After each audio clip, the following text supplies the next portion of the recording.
Bismillahirrahmanirrahim.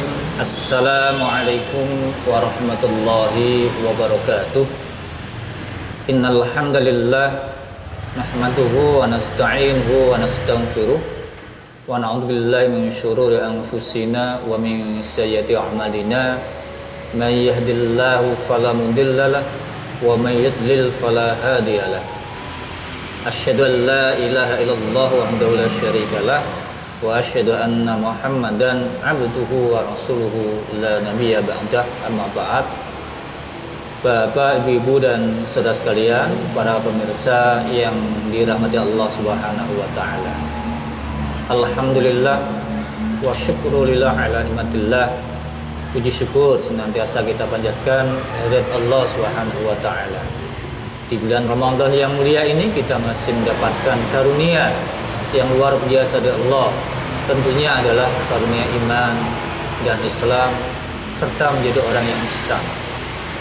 Para pemirsa yang berbahagia, karena itulah mari kita banyak mensyukuri atas nikmat Allah Subhanahu wa taala. Ketika kita banyak bersyukur, Allah akan melipat gandakan kenikmatan tersebut. Kalau kita tidak bersyukur, berarti menjadi orang yang kufur, maka siksa Allah yang sangat pedih. La in syakartum la azidannakum wa la in kafartum inna azabi lasyadid. Para pemirsa yang dirahmati Allah, melanjutkan apa yang menjadi kajian beberapa saat yang lalu, bahwasanya kita ingatkan kembali Persyarikatan Muhammadiyah adalah pergerakan, suatu gerakan Islam untuk apa?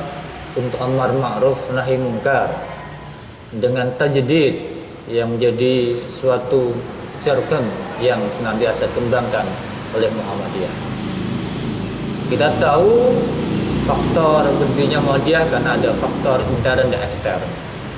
Faktor dari umat Islam itu sendiri dan faktor dari pengaruh luar, salah satunya adalah karena pemikiran para reformis pembaruan Islam yang ada di Timur Tengah sana, terutama pada masa pemikiran-pemikiran Jamaluddin Al-Afghani, Muhammad Abduh, Muhammad Rashid Ridho, dan yang lain-lain.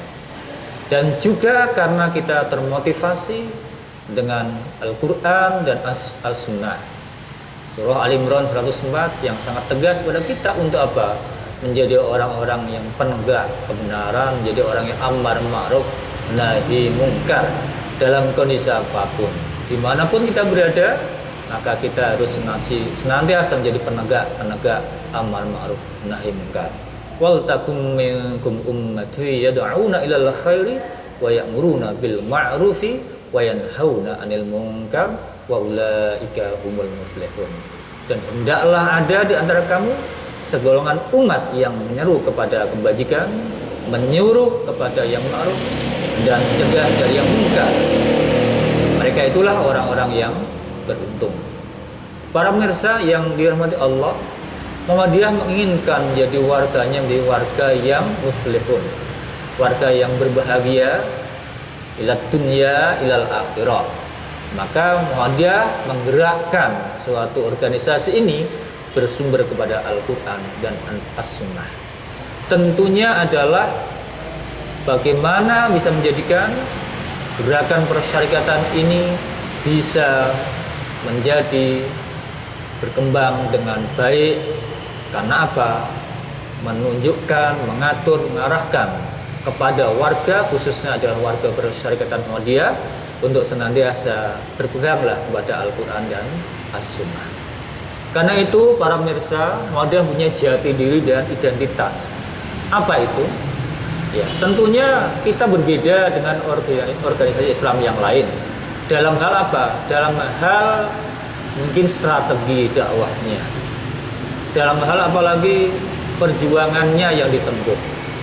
Muhammadiyah karena hidup di suatu negara, bangsa Indonesia ini, tentunya harus taat, mengikuti aturan yang berlaku di negeri ini.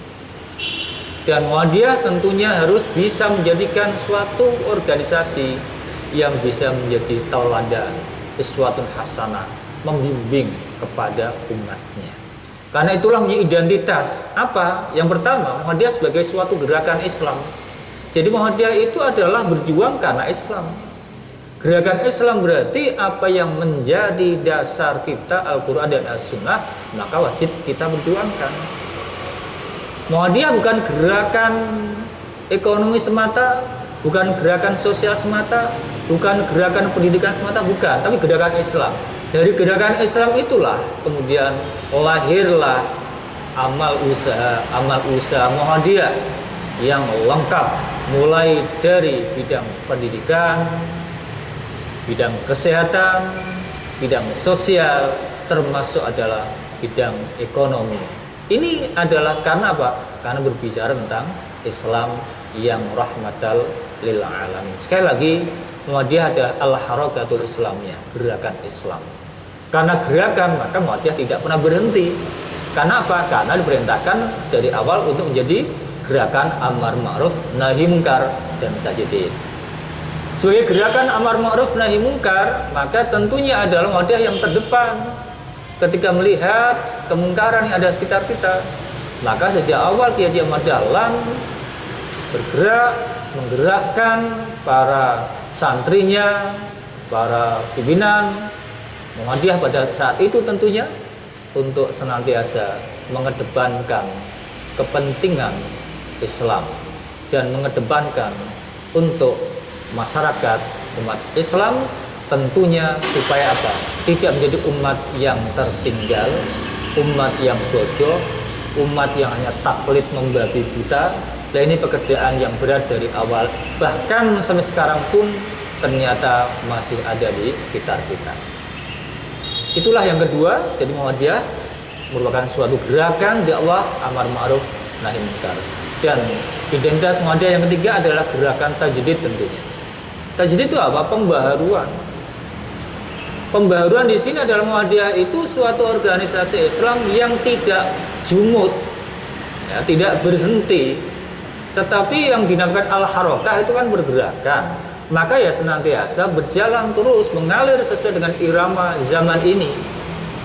Muhammadiyah bisa menyesuaikan perkembangan zaman, tapi Muhammadiyah tidak akan pernah meninggalkan apa yang menjadi pedomannya, Al-Quran dan As-Sunnah tentunya.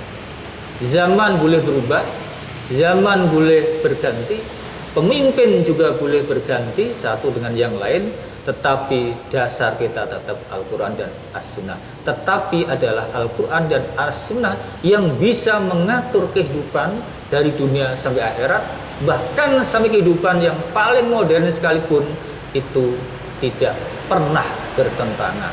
Dan karena itulah Al-Quran sebagai penggerak, sebagai pedoman, sebagai motivator, dan dijadikan sebagai sumber segala sumber. Itu yang ingin ditegakkan Muhammadiyah. Gerakan tajdid tentunya adalah pemikiran-pemikiran yang sesuai dengan perkembangan zaman sekarang ini, tetap tidak bertentangan dengan syariat Allah. Jadi Muhammadiyah itu adalah gerakan yang ingin membawa Al-Quran dan As-Sunnah kepada era modernitas sekarang ini, era saat ini, untuk memberikan penyelesaian, memberikan solusi bagi masyarakat di era kehidupan modern. Jadi sampai kapanpun tentunya Muhammadiyah adalah menjadi gerakan yang terdepan di dalam memberikan solutif. Karena itulah tidak akan pernah terlambat, tertinggal. Karena apa? Al-Quran dan As-Sunnah itu senantiasa adalah up to date, up to date sesuai dengan perubahan zaman, tapi tidak akan pernah kemudian kok Al-Quran itu disesuaikan dengan zaman. Enggak, yang menyesuaikan mesti zamannya, umatnya. Kalau Al-Quran itu kan dari Allah, As-Sunnah dari Nabi, dan itu pasti kebenarannya mutlak. Maka kadang kejadian saat sekarang ini pun ternyata Rasulullah telah memberikan suatu prediksinya, atau dalam hadisnya telah menyampaikan beberapa hal, ternyata terbukti pada era-era sekarang ini. Karena itu para pemirsa yang dirahmati Allah, apa sih maksud dan tujuan Muhammadiyah itu? Kalau kita kembali kepada muqaddimah ajaran dasar Muhammadiyah, tentunya maksud dan tujuan Muhammadiyah didirikan itu adalah untuk apa? Menegakkan dan menjunjung tinggi agama Islam, sehingga terwujud masyarakat Islam yang sebenar-benarnya. Masyarakat Islam yang sebenarnya itu bagaimana? Ya masyarakat Islam yang berpedoman kepada Al-Quran dan As-Sunnah. Kemudian ketika hidup di bangsa negara Indonesia ini, masyarakat Islam yang senantiasa taat kepada aturan-aturan dari pemerintah yang tidak bertentangan dengan aturan-aturan Allah. Maka atiullaha wa atiur rasulah wa ulil amri minkum itu dipedomani oleh Muhammadiyah. Jadi ketaatan tentunya pada Allah dan Rasul. Dan yang ketiga, ketaatan kepada ulil amri. Dalam hal ulil amri di sini adalah pemerintah. Kalau kita sebagai warga persyarikatan Muhammadiyah, ulil amri kita siapa? Ya persyarikatan ini, ya Muhammadiyah ini. Jadi apa yang menjadi pedoman, dasar, landasan yang telah dibuat, ya, yang disusun, baik itu melalui muktamar, kemudian menghasilkan suatu maklumat dan juga edaran, dan juga hal-hal berkaitan dengan aturan-aturan, maka itu harus kita laksanakan sebagai anggota persyarikatan Muhammadiyah. Itu dalam bentuk ketaatan kepada ulil amri kita. Jangan kemudian ketika organisasi persyarikatan membuat aturan, membuat pedoman, tapi malah kita tidak menggubrisnya. Nah, contoh ya yang terjadi pada saat kondisi sekarang ini, banyak umat Islam khususnya warga persyarikatan yang galau. Karena apa? Tetangga-tetangga di sekitar, ya, itu tidak mau mengikuti apa yang sudah diperintahkan oleh pemerintah maupun Majelis Ulama Indonesia maupun, ya, pimpinannya, pengurusnya, ya. Muhammadiyah berusaha lah sebagai di jalur rel yang benar.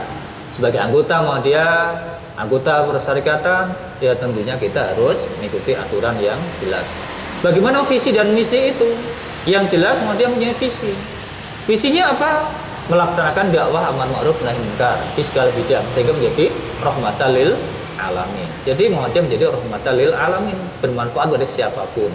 Dan yang kedua tentunya misinya adalah menegakkan keyakinan tauhid. Jadi menegakkan keyakinan tauhid itu jadi misi Muhammadiyah. Kemudian memahami agama Islam untuk menjawab dan menyelesaikan permasalahan-permasalahan kehidupan yang bersifat duniawi. Kemudian menyebarluaskan ajaran Islam yang bersumber pada Al-Quran dan As-Sunnah. Kemudian yang terakhir adalah mewujudkan amalan-amalan Islam dan kehidupan pribadi, keluarga, masyarakat. Itulah visi dan misi Muhammadiyah yang senantiasa akan kita terjemahkan dalam sikap perjuangan kehidupan sehari-hari.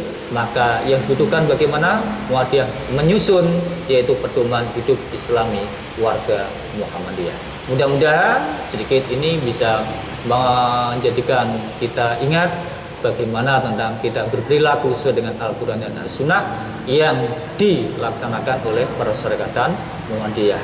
Demikian, mohon maaf atas segala kekurangan. Nasrum minallah wa qarib. Wassalamualaikum warahmatullahi wabarakatuh. Innallaha wa malaikatahu yusalluna ala